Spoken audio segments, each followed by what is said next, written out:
Okay, let me see here. I'm trying to find the question earlier. Okay, the tribulation since the temple is being rebuilt. Okay. Now, let's go to the let's go to the book of St. Luke, the 20th chapter. Okay? Or St. Luke 21. All right? Because the reality is that the Israelites, the children of Israel, have been under tribulation, okay, since the fall of Jerusalem. I mean, really, when you go through our history has always been a tumultuous one, okay, a one that's chaotic, a one filled with mischief, warfare, rebellion, so on and so forth. Okay. Now, of course, I know people. We also have the prophecy of tribulation, or what some may call the Great Tribulation, when you read in the prophet Daniel about the final 7 years, so on and so forth. Okay. So let's go to the Bible first in the book of St. Luke, chapter 21, verse 20, to see what Christ has to say about the Israelites in tribulation. It says here in the book of St. Luke, chapter 21, verse 20, and when ye shall see Jerusalem compassed with armies, then know that the desolation thereof is nigh. Then let them which are in Judea flee to the mountains, and let them which are in the midst of it depart out, and let not them that are in the countries enter thereinto. Meaning those who are in the countryside on the outer skirts, let them not enter into the city of Jerusalem. Verse 22 says, for these be the days of judgment, that all things which are written may be fulfilled. Verse number 23. But woe unto them that are with child, and to them that give suck in those days, for there shall be great distress in the land, and wrath upon this people. And they shall fall the edge of the sword. So first and foremost, it says in verse 23, but woe unto them, meaning trouble or destruction unto them that are with child, and to them that give suck in those days, for there should be great distress in the land, and wrath upon this people. So what our people experienced leading up to 70 AD and during the time of 70 AD was tribulation. Okay, Christ said that there would be great distress and wrath upon this people, or great distress in the land and wrath upon the people. Verse number 24 says, and they shall fall by the edge of the sword, and shall be led away captive into all nations, and Jerusalem shall be trodden down of the Gentiles until the times of the Gentiles be fulfilled. Okay, so this was tribulation that our people experienced leading into 70 AD. And even after 70 AD, there was much tribulation upon the people of Israel. Okay. Verse number, well, you can continue reading on, but Christ gives different signs that would take place leading up to, of course, his second coming, but also some of the signs going back to Matthew 24. Some of those signs were also prevalent during the time after his crucifixion, when persecution really started to arise upon those who were followers of Christ. Okay, now,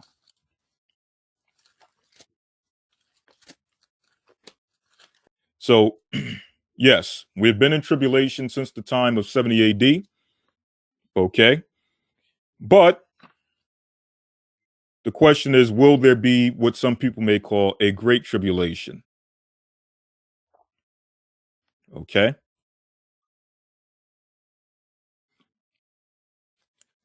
And what we call the great tribulation is likened unto the birth pangs of a woman, which is why the scripture I'm looking for is very key. Okay. All right. It'll come to me. Let me go to Jeremiah, in fact, it says here in the book of 2nd Ezra 16, it says, 2nd Ezra 16 and 14, behold, the plagues are sent, shall not return again until they come upon the earth. The fire is kindled and shall not be put out till it consume the foundations of the earth. Like as the arrow which is shot of a mighty archer returneth not backward, even so the plagues that shall be sent upon the earth shall not return again. Woe is me, woe is me. Who shall deliver me, or who will deliver me in those days? The beginning of sorrows and great mournings. So it is the beginning of sorrows, the beginning of tribulation, the beginning of distress, the beginning of famine and great death, the beginning of wars, and the power shall stand in fear, and the beginning of evils. What shall I do when these evils shall come? Behold, famine, plague, tribulation, and anguish are sent as scourges for amendment. Okay? So it goes into the, yes, this is what I'm looking for. Second Ezra 16, chapter 16, verse 38. It says, as when a woman with child in the 9th month bringeth forth her son, within 2 or 3 hours of her birth, great pains compass her womb, which pains when the child cometh forth, they slack not a moment. Even so shall not the plagues be slack to come upon the earth, and the world shall mourn, and sorrow shall come upon it on every side. Okay? So, yes, we had tribulation going back to 70 AD. We've been in tribulation, we've been in distress, we've been in sorrow since that time. And that sorrow will heighten as the birth pangs grow, or as the birth of our nation, if you will, comes to its fullness.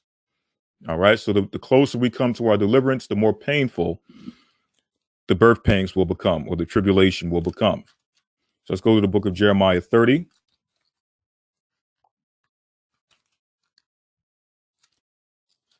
And then we'll go to 1 Thessalonians, the 5th chapter. Okay. Jeremiah chapter 30, verse number 1. In fact, I'll get straight to the point at verse number 4, where it says, and these are the words that the Lord spake concerning Israel and concerning Judah. So the tribulation that we're dealing with is not just the tribulation of the southern kingdom. There's also the tribulation of the northern kingdom. So we know that before 70 AD, the northern kingdom Israelites were already taken out. They were already dealing with tribulation and sorrow, going back to 721 BC. Okay? But again, that tribulation will culminate as time goes on, as time dawns toward the end. Verse number 5 says, for thus saith the Lord, we have heard a voice of trembling, of fear and not of peace. Ask ye now and see whether a man doeth travail with child. Wherefore do I see every man with his hands on his loins, as a woman in travail, and all faces are turned into paleness. Alas, for that great day, or for that day is great, so that none is like it. It is even the time of Jacob's trouble, but he shall be saved out of it. So, another term for that great tribulation that will come upon the earth is Jacob's trouble. Verse number 8 says, for it shall come to pass in that day, saith the Lord of hosts, that it will break his yoke, that I will break his yoke from off thy neck, and will burst thy bonds, and strangers shall no more serve themselves of him. So this is also a part of Jacob's trouble. The Most High is doing this to ultimately break the bonds that the Gentiles have upon us. But before that can take place, we must go through great pain and tribulation. Now, getting to the actual question, are we in that tribulation based on the idea that they are building a third temple? Okay. Let's go to the book of 1 Thessalonians, the 5th chapter. It's a foregone conclusion that this Okay. third temple is going to And we constantly hear this from year to year. You constantly hear that a temple is being built. A temple is being built, but really nothing comes to fruition. Okay. But here it says in the book of 1 Thessalonians chapter 5, verse number 1, and the one I really want is 1 Thessalonians or 2 Thessalonians 2. That's the one I really want. I'm going to read here in 1 Thessalonians 5 and 1. But of those times and of the seasons, brethren, ye have no need that I write unto you. For yourselves know perfectly that the day of the Lord so cometh as a thief in the night. For when they shall say peace and safety, Good morning, New York York City, it is such a beautiful September day today. Although Midtowners, heads up, traffic is going to be bad. Here's why. That's right, a lot of world leaders in town. We've got President Putin, the Pope is going to be in town. So roads are going to be closed off on short notice. Make sure you have a couple different ways to get to work. I am committed to trying to achieve a peace agreement between the Israelis and the Palestinians. The president believes forging a historic peace agreement is possible and believes his son-in-law is especially fit to achieve it. He is so great. If you can't produce peace in the Middle East, nobody can. This is a historic moment for humanity. Then sudden destruction cometh upon them as travail upon a woman with child, and they shall not escape. But ye, brethren, are not so in darkness, that that day should overtake you as a thief. You're all children of light, and the children of the day. We are not of the night, nor of darkness. Okay? So a key point or a key focus of noticing when a time of tribulation is at hand is when they're constantly talking about peace, okay, peace resolutions, okay? That's a great sign of war or tribulation at hand. 2 Thessalonians chapter 2, verse number 3 says, let no man deceive you by any means, for that day shall not come except there come a falling away first. And that falling away took place in 70 AD. We read that in the book of St. Luke, the 21st chapter, where it told us that they shall fall by the hands of the Gentiles and be led away captive into all nations.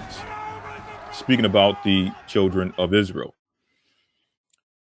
Verse number 4 says, who opposeth and exalteth, or it says here, and that the man of sin be revealed, the son of perdition, who opposeth and exalteth himself above all that is called God, or that is worshipped, so that he as God sitteth in the temple of God, showing himself that he is God. More centuries. In Jerusalem, the Maccabees rededicated that temple, and restored Jewish sovereignty in this land. And it was here in Jerusalem, some 2,000 years later, that the soldiers of Israel spoke three immortal words, Hal Habayit Be'adenu. The Temple Mount is in our hands. The Temple Mount is in our hands. Okay, so this took place when the so-called Jewish people went into the land of Israel and began to claim that they were the people of God, that the temple of God had been restored since the Jewish people, or because the Jewish people have gone back into the land of Israel. Okay, so it says here in verse number 5, remember ye not that when I was yet with you, I told you these things. And now ye know what withholdeth, that he might be revealed in his time. For the mystery of iniquity doeth already work. So the mystery of iniquity, this big mystery of a great antichrist or a man of sin revealing himself to the earth as the opposer of God, Paul is stating that that man or that spirit was manifested during his time. And it was manifested through the Roman Empire. Okay? So everyone is waiting. People are waiting for the third temple and the Antichrist to rise up from the third temple, so on and so forth. A lot of these things, that spirit has already been revealed from the time that Paul and the apostles were operating during the ministry in their time. Okay. Verse number 7 says, for the mystery of iniquity doeth already work. Only he who now letteth will let until he be taken out of the way. Meaning the Most High will allow him to operate until it's time for him to be judged. And then shall that wicked be revealed, whom the Lord shall consume with the spirit of his mouth, and shall destroy with the brightness of his coming.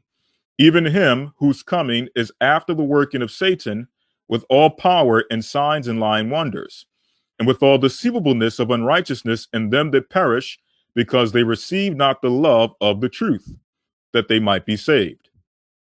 And for this cause, the Most High shall send them strong delusion that they should believe a lie, so on and so forth. Okay? The Antichrist will sit in the temple of God, and he will declare to the whole world that So, he is to answer the God. question whether the tribulation period has started since they're building the temple, the reality is that the tribulation has already started. It has started from the time that we have fallen in 70 AD, okay, which caused a complete desolation of the children of Israel. You had the first fall in 721 BC of the northern kingdom. Of course, the southern kingdom went through 4 different captivities, but eventually they were ultimately dispersed from the land forever during the time of 70 AD, okay, where they would never return to the land, okay? So that tribulation, that has already started. Now, as far as a great tribulation, has that started based on the prophecy of a temple being built? There's really nothing that goes into, a temple being built and that being a sign of great tribulation, okay? What they've established already in the land of Israel is already a sign, okay, that the mystery of iniquity not only was working during the time of Paul, but has continued to work from generation to generation and will continue to operate and work until Christ comes to judge them. Okay? So hopefully that answers your question. Someone asked about Isaiah 47, verse 2.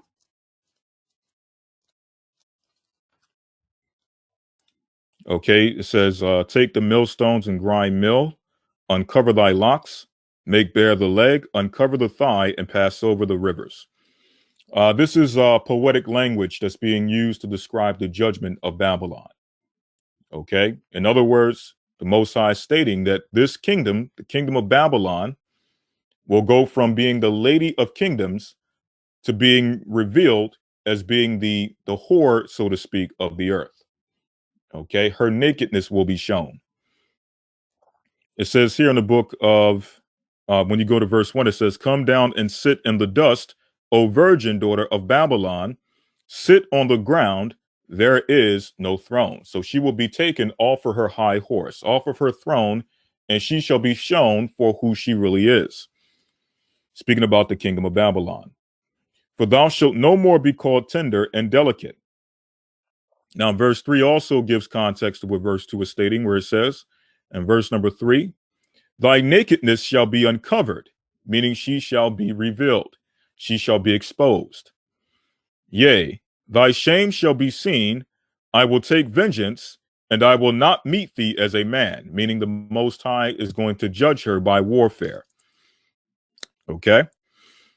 Going down here, another verse that reveals the understanding of verse number 2. Verse number 7 says, and thou saidest, I shall be a lady forever, so that thou didst not lay these things to thy heart, neither didst thou remember the latter end of it. So she thought that she would be the lady of kingdoms forever. She would be the sweetheart of the earth forever. But yet the Most High, again, he is uncovering her. He's revealing her true nature, which is the whore of Babylon, as is spoken of in the book of Revelation 17 as well as Revelations 18. Okay.